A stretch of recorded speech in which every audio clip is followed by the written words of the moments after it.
Hey everyone, I'm Danny and welcome to Muggle Magic.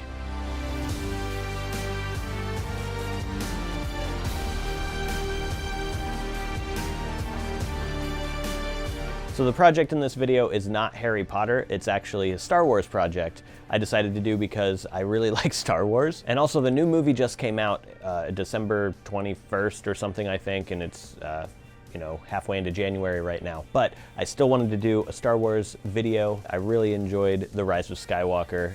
A lot of people apparently didn't like it. If you did not like The Last Jedi, you're probably gonna like this movie. I didn't like The Last Jedi. I tried to watch it again before I went to the theater to see The Rise of Skywalker, and I just couldn't even finish it because it's just bad. I have nothing against people who do like The Last Jedi, but me personally, I just hated it. So yeah, there's that. Anyways, in this video, I'm gonna make a deck of Pazaak cards, which is sort of like a gambling game from the Knights of the Old Republic video games. It's a really, really fun card game though, and I decided, you know what, I'm gonna make one of these decks and just actually play Pazaak in real life rather than just in the video games. And also, if you have not played the first Knights of the Old Republic on PC, I think it came out on several different consoles, and it's even on cell phones now. So if you haven't played it, I highly recommend that game because it's so good. The storyline is just great, and yeah, it's just wonderful. Anyways, let's go ahead and get into this DIY. Go ahead and check out the description box below for a list of supplies you're gonna need, as well as the free downloadable templates, and let's get started. So to start off, you want to go ahead and just download and print these templates for the entire deck of cards that we're gonna make. There should be a few different colors. You have yellow, red, blue, and then you have blue and red right here. And these should all be printed double-sided on cardstock. And you wanna try and get the thickest cardstock you can. I printed mine on 110 pound, which was the thickest I could find, and it's still not quite thick enough for actual cards. Like, I'd prefer to have it a bit thicker. Oh yeah, and there are rule cards at the very beginning, so you can read through these if you don't know the rules. I'm also gonna be doing another video of how to play this game, where Heather and I are gonna play around, or probably a few rounds of this, just showing you guys how the game works. I'm gonna be using my Cricut to cut this out. If you don't have a Cricut, you can do it by hand with a ruler and X-Acto knife, or with an actual paper cutter. And I am going to include a cut guide with basically squares on it, where you can print out as many of those as you need. You're gonna overlay that on top of the paper that you wanna cut and sort of clamp them together with paper clamps. That way you know exactly where to cut, and all the cards should come out the same size. And then after that, you would use a corner rounder to round the corners off, and there you go, you've got your deck of cards. I'm gonna use my Cricut though, because it's just much easier and faster. I have my Cricut right here and my prints, and what we're going to do, I'm gonna show you how to do this with your Cricut if you have a Cricut. And this should also work the same with a silhouette if that's what you're using, just any kind of die cutter. So you'll have this kind of sticky cutting mat that you're going to be placing your image on top of. So as you can see, I've already done this a few times, but yeah, I need to get a new mat. Anyways, we're just gonna line this up with the corner, and it's gonna go landscape on here. And then you'll have the Cricut Design space open on your computer, and I did include a file, so you'll need to import that image in so it knows where to cut and everything, and get that all set up. But once that's set up, it's pretty simple. Just go ahead and slide this up right up next to the wheels that are going to be pulling it through. And then you'll see the indicator light start blinking. Also, you'll want to put this wheel on cardstock to make sure that you're doing the right thickness.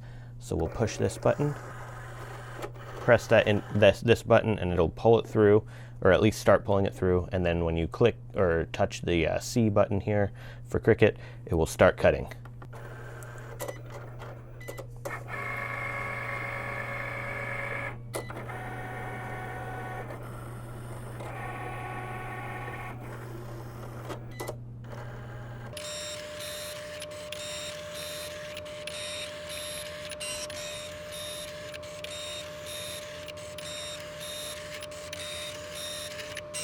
Once it's finished, this light will start blinking again. You push that light to, or that button to let it kind of release this, And then you should be able to just peel this off of there and you have your cut cards left over.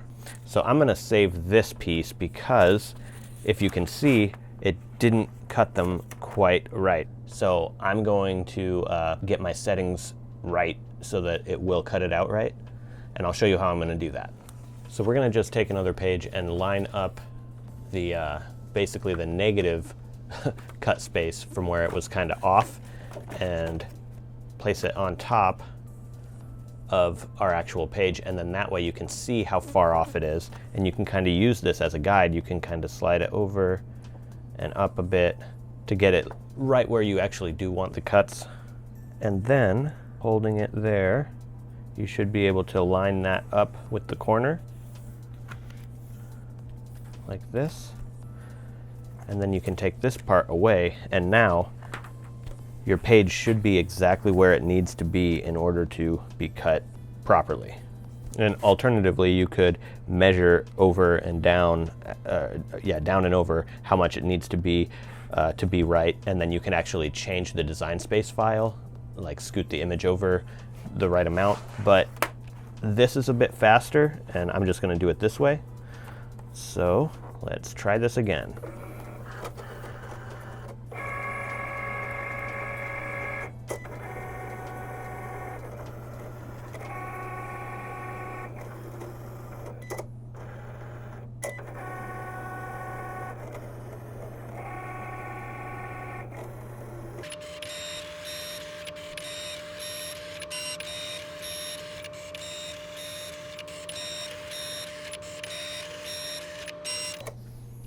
All right, so that one is now done. And it's still a little bit off. I'm gonna have to fix this one just by a little bit. And when you're using your Cricut, you might want to print just a few test pages out first so that you can get it aligned properly before you actually cut the one that is a good quality print, you know? So I think these are passable. It's off, but not by much. I am gonna try and get the other ones, going forward, a little more centered, but this I think would be fine.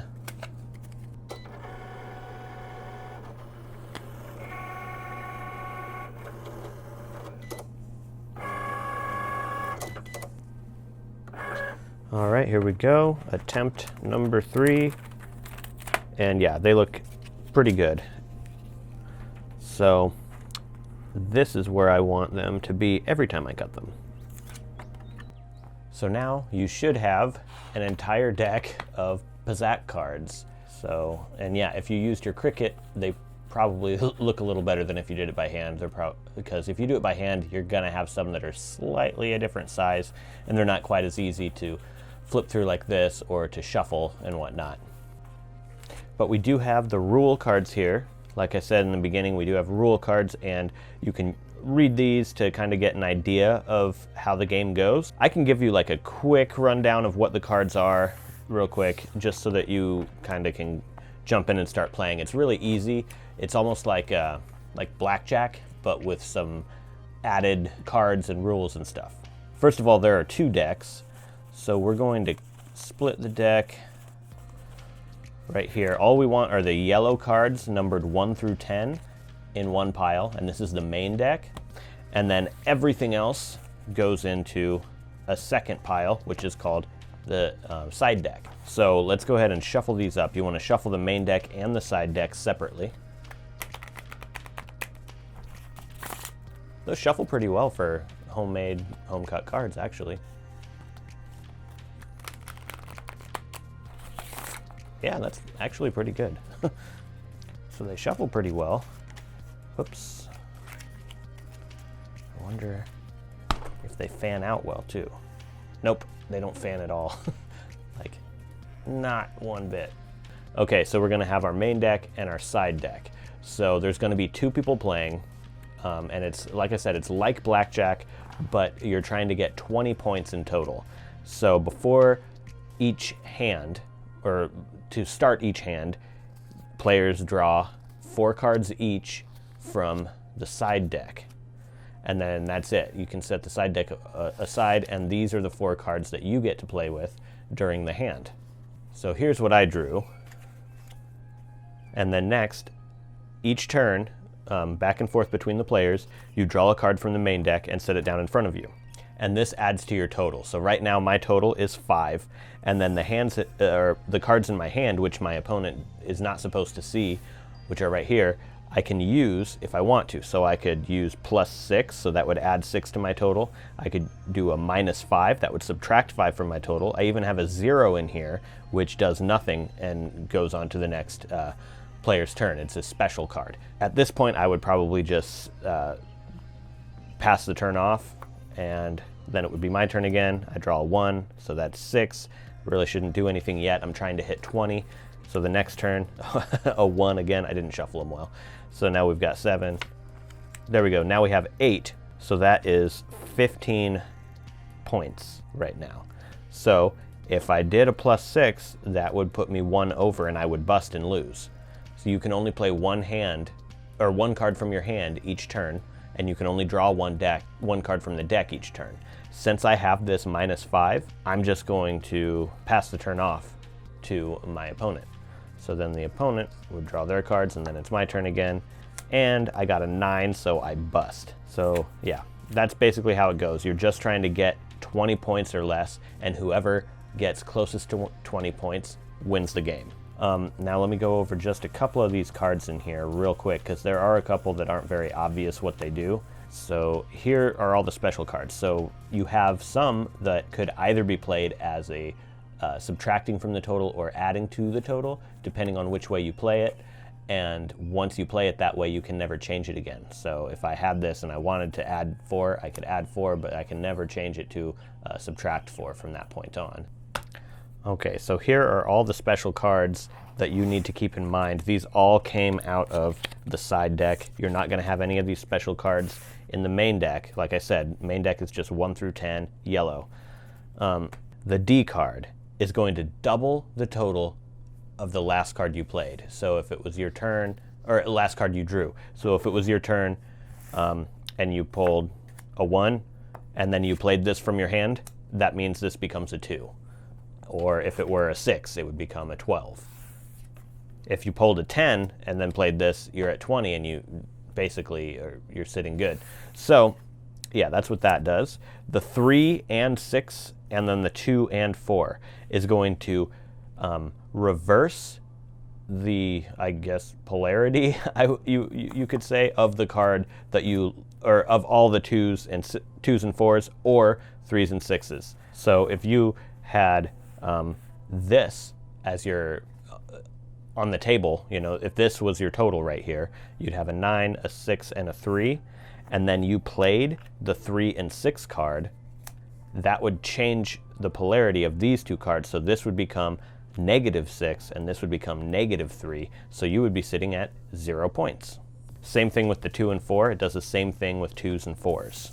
The 0 was a card that I put in without really thinking. There is no actual 0 card in the game of Pazaak, and I put it in kind of by accident. I didn't realize that there wasn't one until after I had already made one, and then I just kept it in there anyways. But now that I think about it, it is really pointless because you don't have to play a card from your hand every time. I guess this would be good to go into the main deck, but not the side deck. So the 0 card, if you're gonna play with it, put it in the main deck. So I guess the main deck would be 0 through 10. So anyways, then we have -1 or 2, +1 or 2. That's pretty self-explanatory. You're either going to be adding or subtracting 1 or 2 from your total. And then we have the plus or minus 1 T. This acts as a plus or minus card. So it's going +1 or -1 card. So it's going to add or subtract 1 from your total. However, if this is the last card you play and you end with 20 points and your opponent also ended with 20 points, this is a tiebreaker card. So if you play it last, the 1T will mean that you win, even if your partner or your opponent also gets 20 points. And that's it. I will go into a little more detail and actually play a few games of this with Heather in a later video, just to show you guys and have a little fun. So if that's something that you're interested in seeing, or if you want a little more explanation about this game, go ahead and check that video out when it comes out. I will link it in the description of this video. But yeah, that is it. That is how you make your own Star Wars Pazaak card deck. If you'd like a chance at winning the deck of Pazaak cards that I made in this video today, there is a giveaway link in the description box below. Down there, you're also going to see my 55K giveaway, and this is for Fred and George Weasley pop figures, a Weasley's Wizard Wheezes catalog, as well as a Weasley's Haunted deck. If that's something that you're interested in, like I said, the giveaway link's in the description box below. I also have a few winners to announce for previous giveaways. First, the Bubbling Cauldron Cookbook. It's an old vintage cookbook that I sort of repurposed and redesigned it so it looked like it came from the wizarding world. The winner of this is Sarah Farron. And next we have the Muggle Magic Mystery Box for January of 2020. And the winner of this giveaway is Livia Rebello. Congratulations to both of you. I've sent you emails with instructions on how you can claim your prizes. Remember, I get a lot of ideas for these DIYs that I do from your comments. So if you have an idea for something that you want to see me do in the future, definitely leave a comment below and let me know. If you're interested in seeing more DIY videos having to do with Harry Potter and more, go ahead and subscribe to my channel if you're not already. All right, that's it for today. Thank you so much for watching, and I'll see you in the next video.